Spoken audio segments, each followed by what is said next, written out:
Portsmouth Harbour, a major entry point for freight ships from around the world, and a thriving ferry port.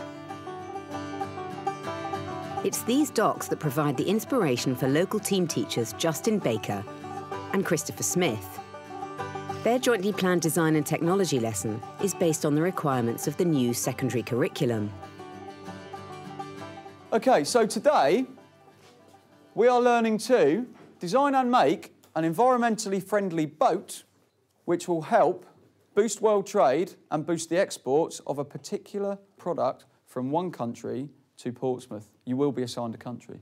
The new curriculum is asking pupils to be able to identify with social, cultural differences, environmental issues, and the lesson objectives that we have chosen for today are linked to those key concepts. On your tables in front of you, you have a variety of images. I'd like you to name the images using the name tags which are inside your brown envelopes. That one's probably... What do you think that is, then? What does it look like? Do you think that could be a pleasure boat? Well, pleasure boat? Does that look like fun? No, not really. No. It looks like a warship or something. Well, I have to have a look at what you've got. That looks like a cargo ship, definitely, because it's bigger, it's wider, so I can carry more. And what's it got on board? Cargo. The cargo, right. The key objective of the starter activity is that the pupils can sort information, assess information against criteria, and to look at boat design and to try and draw comparisons between those, and then hopefully use those in their boat designs and models. Countries across the world really rely upon swapping products with each other. Trade, that we call it, is actually really important to people's livelihoods. In the new national curriculum, there is an entire key concept labelled cultural understanding. So in this part of the lesson, we are reinforcing that locally available materials are used to, as the export, to boost the economy, and hopefully our pupils will understand a little bit more about the culture of the country. The first team will be representing Norway. And Norway is famous for its softwoods. So you will have softwoods for representing timber, and you will have to travel with those on your boat. We wanted them to understand as well that there was products associated with those countries and how those products were important culturally and also economically to the countries involved. Next team will be Italy. It's famed for its lovely pasta. If I think about how we used to deliver projects, it was, here's your situation, your problem, your brief, and it was kind of just to hit those pieces of paper and to end up with a product. Now it's much more a case of actually appreciating that that product can actually impact on the quality of somebody's life. And finally, China. Famous for its lovely rice. Again, slightly smaller individual product, but will rattle around maybe on board. So a few things to consider there. Sometimes these products need to be transported great distances, often by sea. Why do you guys think that we won't transport these via air? Is it because there's too much pollution? It is a lot of pollution created probably by the plane in terms of in the air, but there might be another reason as well. Can you carry more cargo? You can carry more cargo. If you think about it, it would have to be a very, very large aeroplane to carry as much as some of these cargo boats we've been looking at. I was hoping you might notice that to run an aeroplane takes a lot more money in terms of fuel and workers that need to work upon it than a boat would. So instead, it travels slowly but carries larger quantities. Last couple of lessons, you've been doing design ideas. We would like you to use these design ideas in your teams to come up with your final boat design. You must use the renewable energy source we give you, which will sit on the back of your boat and send it forward. A consideration... But before they start, the pupils get to check out the boat their teachers designed earlier. Mine's always black to match my attire. Oh, no! Oh! It's off. Yours is always thin and a bit not very good. A bigger nudge. A bigger nudge. Is it sinking, Fraser? I think that's a capsize, that one. Oh. Hopefully what the pupils will learn from my boat is that there's some very, very, very key points that are missing, such as that there's no real buoyancy inherent in the design. It's about showing the pupils that weight distribution is quite important. If you can have as much surface area lifted off the water as possible, that's quite advantageous. Are you ready? Yes. Your 30 minutes begins now. So is this the design we're going to go with? Yes. Yeah?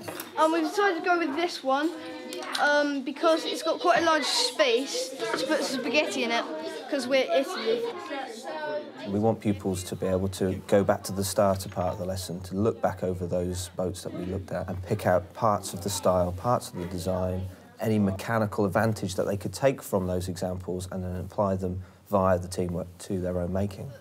Team Italy have chosen to go with the catamaran style, having picked up on maybe some of the local transportation, like the fast cat, which goes across to the Isle of Wight. I feel this is definitely an influence on their design.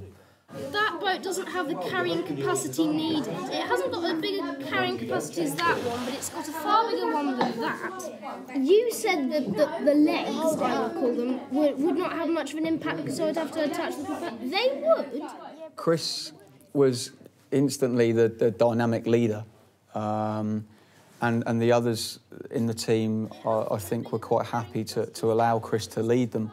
What I tried to do was to get the rest of the team to actually make a bit more contribution. At the moment, I'm not really sure you're working as a team.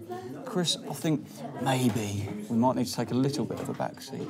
Why don't we do like a catamaran, but it's really pointy? What, like that? Yeah, but make it a bit more and pointy. Okay, let's get going, people. There's some very strong personalities within China.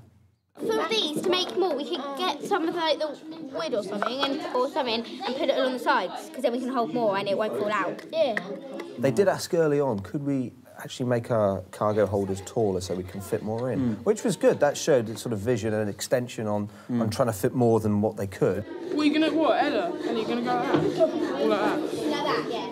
Yeah, but how are you going to stick down? You can make the flagpole shorter if you like. I don't know, something. I don't think they chose the materials too well. They probably could have spent a bit more time thinking about processes that they were using. What method of joining are you using? Blue tack. Blue tack? OK. Blue tack to hold the cargo in, with the cargo being rice as well, is probably not the best idea. The other alternative is to use the pin to come through the tray into the wood. Be very careful that if it does go through the other side, that you are aware of that and that you are planning to do something about that sharp edge. And the solution was? We could put, like, blue tack over. Blue tack. Blue tack was the answer every time. So you're actually marking out accurately on the wood where to drill the hole so that when you put the two halves together, they match up. Yeah. I'm impressed. That's really come together in the last few minutes, hasn't it? I like the fact that the cargo had an impact on the buoyancy of the boat and that it was evenly distributed. I saw them measuring where it was going to fit. Yeah. Why are you cutting your cargo down? Well, originally, the sticks are too big to fit in the container. Right. So if we cut them in half, they fit perfect. So you can get more volume in. Excellent. Good idea. I like that. I've just had a good idea. But if we get poles, not necessarily round ones, but stick them in the back, and then make them rather wide, and attach the propeller to that, we'll have lots of space to spin. Yeah. Is that a good idea? Yeah. That's plenty of room. So yeah, there and there. Okay. Perfect. Do that one. It won't go in there. We just put the pin through it. It's just snapped our actual cargo box. We're just trying to think of a way. Trying to put as much blue tack as we can to make it stay strong. You need to do other sides now. You need to do those two. Wait until we actually put it all together because we've got to lift it up. Oh, no, that's just the thing. We've got to hammer it. I think maybe they focused too much on the cargo and maybe not enough on getting the propulsion system right and allowing enough space for the rudder to flex and go left and right in order to propel it forward. See if you can turn it. Stop. We'll just do it then. Put it there, then it won't hit the propeller. Let's do it. Watch your hand. We need to all try and stick all the things that have fallen off it back on.